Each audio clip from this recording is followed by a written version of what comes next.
What's going on, guys? Unknown Player here, and today we've been talking more about Rise of Iron, the Wrath of the Machine raid specifically, going more in detail about some of the things we've heard from an interview with the lead raid designer at Bungie.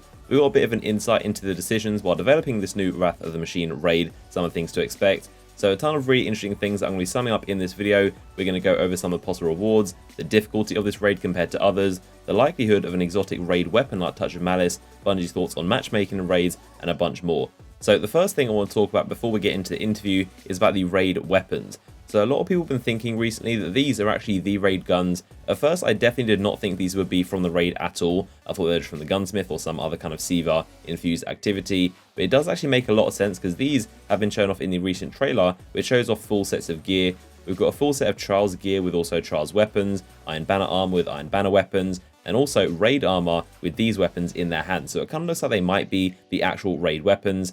So I personally hope this isn't the case and these aren't from the raid, and I hope they've just kind of kept the raid weapons secret so far, because these weapons right here are basically themed very much off the Taken King style guns from the foundries, with Siva stuff all over them. I don't think these look as special as other raid weapons have got in the past, and just how incredible the King's Fall guns were designed. They were very unique, despite how bad they were. They did look very, very cool, and of course based off the Hive and the kind of like Oryx theme. So I feel like these would be a little bit disappointing if these kind of Omolon, Seros, and Hacker weapons did turn out to be the raid weapons. And also because I've seen them so much already, all the trailers and images shown off, I always love that feeling of discovery and like actually finding out the new weapons. I really hope there is some kind of secret set of weapons they've kept under wraps, but I'm not sure personally. It's not looking very likely there is another raid set. We can't rule out them completely. They might not look as special, but who knows, they might have some crazy perks on them and perform in very different ways, so we don't know how they perform, but it's not worth drawing conclusions about them so far, because I'm sure the raid weapons will be cool in some way and have their own abilities. And also, for anyone else wondering, this is actually not a raid weapon. A lot of people thinking this is the official pulse rifle from the raid, but that is not the case.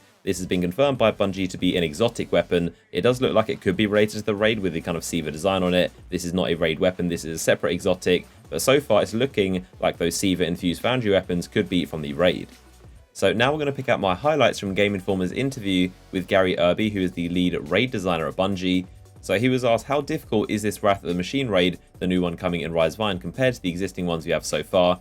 He said that in the King's Fall raid, it basically didn't matter if you were over-leveled, it would still be just as difficult because it was based on mechanics rather than your max light level. In the Wrath of the Machine, however, it's going to be difficult to begin with and of course very hard, but the light level makes it much easier as you rank up and increase your light, and of course it's not going to be like King's Fall. In this, you can actually be over-leveled and eventually you will master this new raid. So I personally really like this idea. I think King's Fall didn't really feel right in terms of how mechanical it was, and in terms of being the max light level, it didn't matter. You could be 20 levels above or you could be 20 levels below, and it wouldn't really make a difference as long as you're above around 300 or 310 for the hard mode. It wouldn't really make a difference. I'm really looking forward to breezing through this new raid once I'm max light of 400 and actually feeling more powerful because I've earned it. So I think it's a very good decision. So next up, he talked about matchmaking. He said that no matchmaking is a huge thing. We can design with the assumption that you're playing with people who you've invested with. Even if they're not your friends, you've still put the same amount of investment into being able to play with them, get into the party, so we can account for you having voice communication, which is big.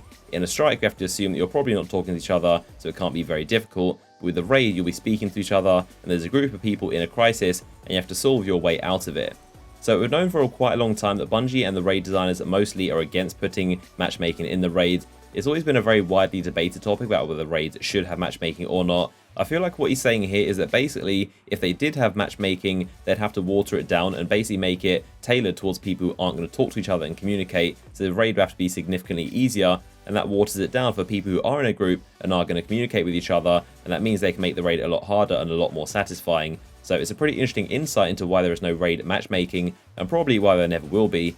So next up, he talks about how much he likes the idea of you being singled out and having to shine in your moment of the sun, and we thought that people would love to pick up the sword in the Crota raid and be a hero, but earlier on we learned that people love to dedicate the responsibility to a few number of people, and the only way to break that is if we force it on you. So they're basically talking about how interesting it was when they thought that loads of people would want to jump on the sword and everyone would be fighting over it, but it turns out that we all just kind of dedicated the one sword bearer, the best person at it. So in pretty much every single raid, there is at least one part where everyone has to know the mechanics and everyone has to do it, like the teleportation in the Atheon raid, and also the Crota's End bridge, and the Daughter's jumping puzzle where everyone has to do it. But for the most part, we do have the choice of who we want to dedicate that responsibility to. So in the jumping puzzle in the King's Fall raid, or carrying the sword in the Crota raid, or even carrying the relic in the Atheon raid, we will have the choice to do it. So a pretty interesting decision right there. He was then asked if he ever worries that the raids might be too difficult or too easy, and he responded saying that sometimes he worries if it might be too complicated in parts.